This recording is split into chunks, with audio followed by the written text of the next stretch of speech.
Hello বন্ধুরা, কেমন আছো তোমরা সবাই? তো দেখো, আজ আমি সকাল সকাল ঘুম থেকে উঠে রেডি হয়ে ঝটপট বেরিয়ে পড়লাম মাঠে, কারণ মাঠে ছিল আজ আমাদের পিকনিক। তো আমি আসতে না আসতেই তো দেখি এখানটায় অনেকেই, মানে সবারই সব রকমই কাজই প্রায় কমপ্লিট, তো আমারই আসতে হয়ে গেছে একটু দেরি। তো এখানে দাদা বৌদি সবাই লুচি টুচি ভেজে নিচ্ছিল। তো আমাদের তারপরে লুচি ভাজার পর আমাদের এখানে খাওয়া দাওয়া হচ্ছিল। তো আমাদের সকালের খাবারে ছিল মাংস, লুচি আর কাবলি ছোলা। সকাল বলে সকাল, সেটা সকালে খাবার হয়ে গেছিলো দুপুর, তারপরে আবার স্টার্ট হয়ে গেলো পরের স্টেপ। তারপরে দেখো এখানটায় আগুন জ্বালিয়ে নেওয়া হচ্ছিলো, কারণ আমাদের হবে শিক কাবাব।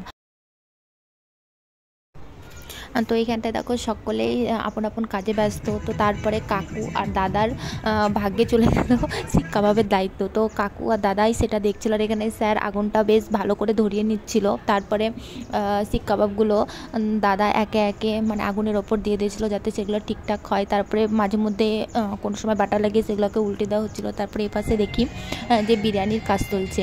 তো এখানে দাদা দেখো বিরিয়ানিতে ভালোভাবে পেঁয়াজ, মশলা, ঘি, মানে যা যা লাগে সেগুলো ভালো করে দিয়ে সেটা ভালো করে ঢাকা দিয়ে এখন বিরিয়ানি বসে দিয়ে দেওয়া হবে দমে। তো দেখো এখানে দাদা ভালো করে বিরিয়ানি বসে দিল দমে। তো এখানে তারপরে এসে দেখি শিক কাবাবগুলো প্রায় রেডি।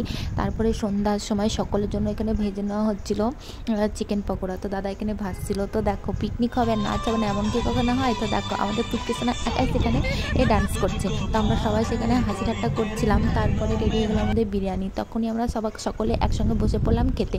তো দেখো এখানটা আমরা সবাই একসঙ্গে খেতে বসে পড়েছিলাম, আর এখানে দাদা বিরিয়ানি দিচ্ছিল যার যা লাগে। তারপরে আমরা খাওয়া দাওয়ার পরে আমরা এখানে সকলে বসে একটু গল্প করলাম, তারপরে চলে এলাম বাড়ি।